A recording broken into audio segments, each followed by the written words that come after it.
Ecological engineering applied to aquatic environments, projects with multiple benefits. A common concern today for aquatic environments is the preservation or restoration of their quality. To achieve this, decision makers, managers, designers and engineers must find environmentally friendly solutions in accordance with the Water Framework Directive, the Flood Directive and more recently the Marine Strategy Framework Directive. Numerous actions which are often unknown make it possible to apply these types of solutions. Among them, those relating to ecological engineering are gaining increasing interest due to their various benefits to the environment and its occupants.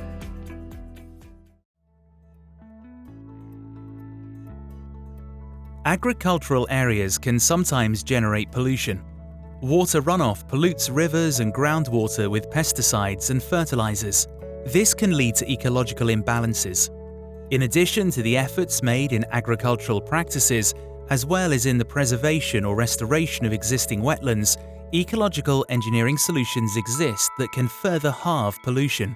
Between several agricultural plots and the downstream river, green buffer zones have been created with local species, if possible to purify runoff water. The concept is to stimulate the natural purification process by giving the ecosystem time to transform it. Water then flows to a small river with green banks. This is a sustainable solution that, without consuming a lot of space, makes it possible to reduce water and soil contamination while inducing landscape and recreational diversity.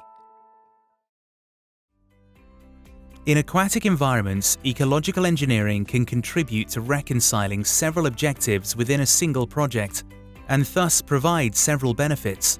It participates in nature-based solutions that rely on healthy, resilient, functional and diversified ecosystems to respond to the effects of global change.